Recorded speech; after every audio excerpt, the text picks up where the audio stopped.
Hello, everybody. I'm Elisaveta. I'm the political advisor of the Mission of Israel. I just wanted to thank you for coming and say that the ambassador will be here in 2 to 3 minutes, and we will start then. Thank you.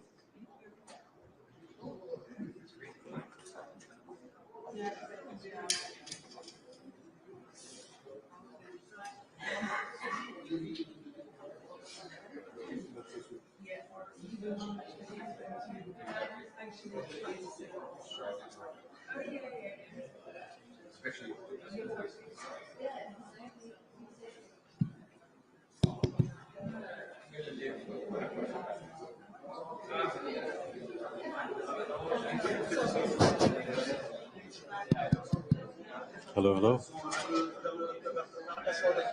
Okay.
Premiere ist Unterschrift.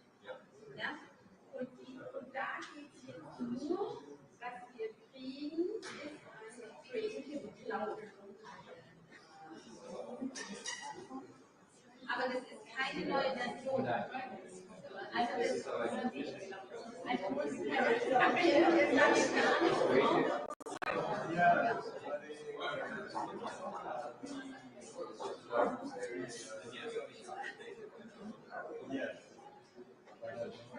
genau, aber nur damit, bei sowas müssen wir, also müssen wir auch noch, also ich mag halt immer, ich check alles immer nach bei Anna, weil ich gesagt das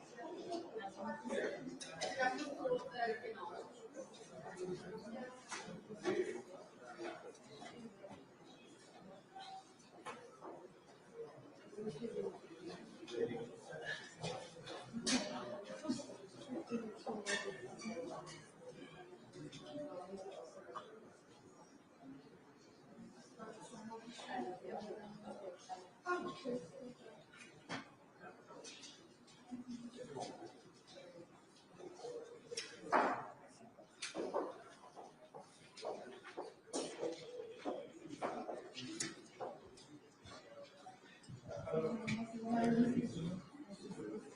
Hello, colleagues.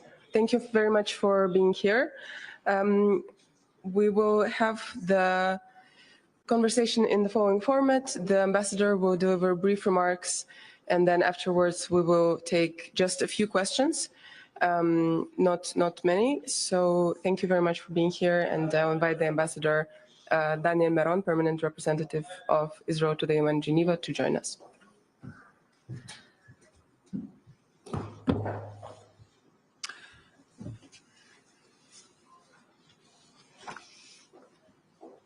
Thank you very much, Eli.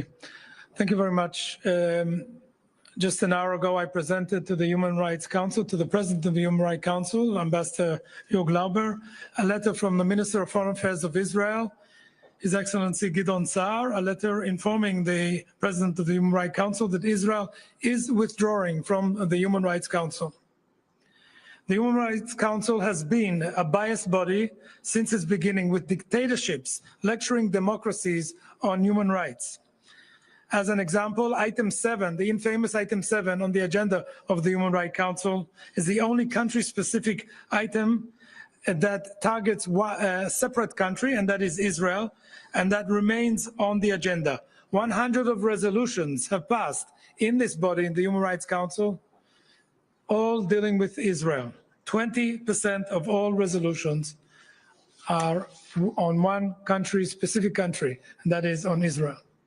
Israel has previously disengaged, this is not the first time, we're from the Council in 2012 and in 2018, both times hoping that there will be some dramatic reform, there will be some change, yet to no avail.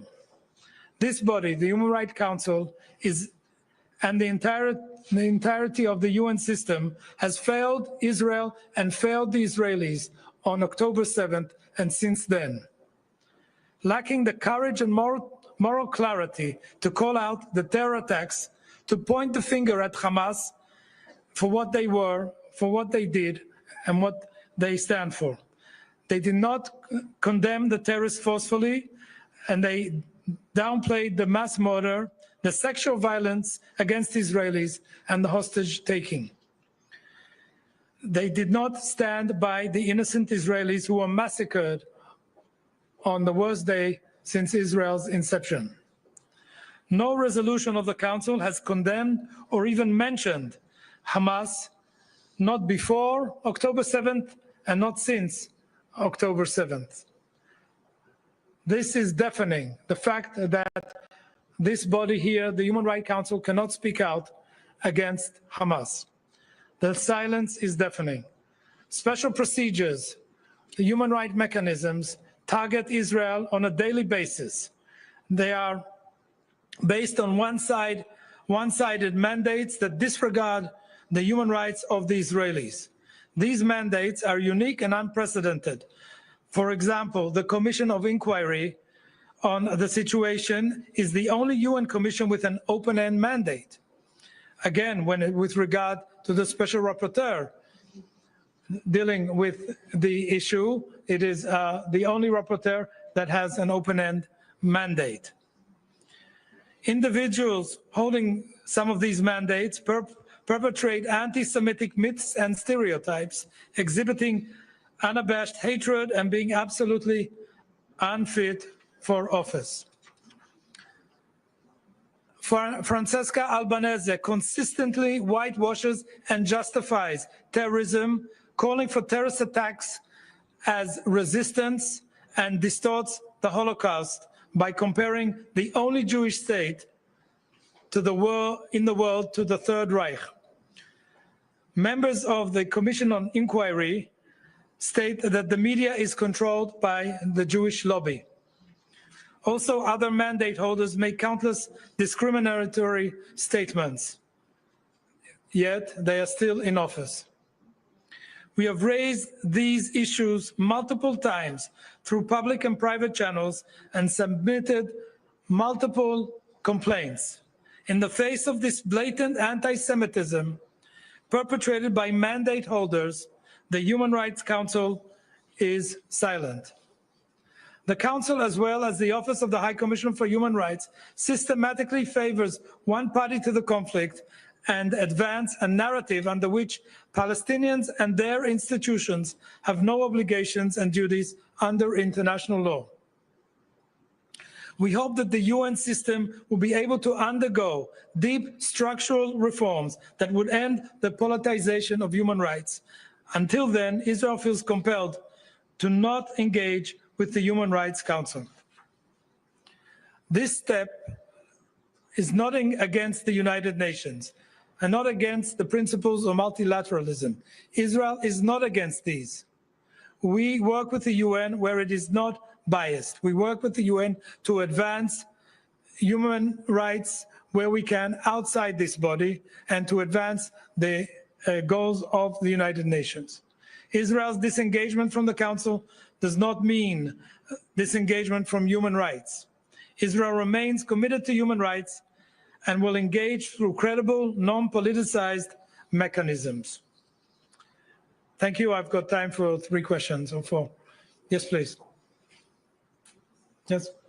You don't have the Laurent Siro from the Swiss News Agency. Ambassador, thanks for the briefing. The announcement by your MFA came one day after the US announcement. How much was that coordinated? And how much could be returned from both the US and Israel could be coordinated in the future? Thank you. Yes. Well, of course, we are very close to the United States, but this step was not coordinated. We have been for a long time complaining about the things that I mentioned today. And this was a very good opportunity following the step of President Trump to also take our step that would have happened probably anyway. Yes, please. Thank you. Nina Larsen-Nefke. To follow up on that, I mean, you mentioned that at the start that Israel is withdrawing from the Council. I understand as an observer state, it's not actually possible to withdraw.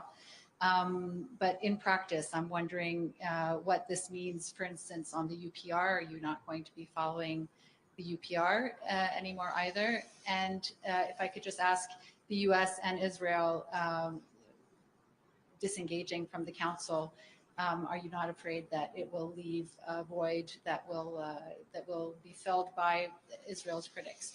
So you asked, Nina, thank you very much. You asked 2 or 3 questions, and that is, what does it mean withdrawing when you're not a member? Of course, we're not a member, and we're leaving this hall just down the corridor here. We will not enter it. We will not enter the meetings of the Council. That's what it means. With regards to the UPR, so let me remind you that the next universal periodic review of Israel will take place in 2 years. By then, this body will be reformed and will be able to come back. And with regards, what else was it? Am I missing something? Yes, about a void. Well, sometimes when you want to shake the system and shock the system, you have to take a very serious step, and hopefully things will resonate enough that things will change and we'll be able to come back. Yes, please. No, the lady here also. Yourself and yourself. Yes. Sorry. Thank you very much, Ambassador, and thank you for this press opportunity. You said that you will keep the cooperation with the human rights outside the Human Rights Council. So what do you mean specifically by that? And how will be your cooperation with the Office of the High Commissioner of Human Rights? You will keep your funding, your contacts, and so on. Thank you. So we are in favor of human rights around the world, and we can do that outside of the context of the Human Rights Council. With regards to the High Commissioner's Office, I will remind you that we stopped our official contact with the Office of the High Commissioner after the database was agreed upon, and they put and there was a very biased and step that we couldn't take, and so we already have strained relations with that office. Last question. Is Emma Farge from Reuters, sorry. Is Israel considering leaving other organizations in Geneva, for example, the WHO? Thank you. We are just talking now about the Human Rights Council. I think that's quite a very strong step. And let's leave it at that. We are members of the executive board of the WHO. I'm coming from there now, where I just gave a statement. So at this stage, we're at the WHO. Thank you very much. Thanks for coming.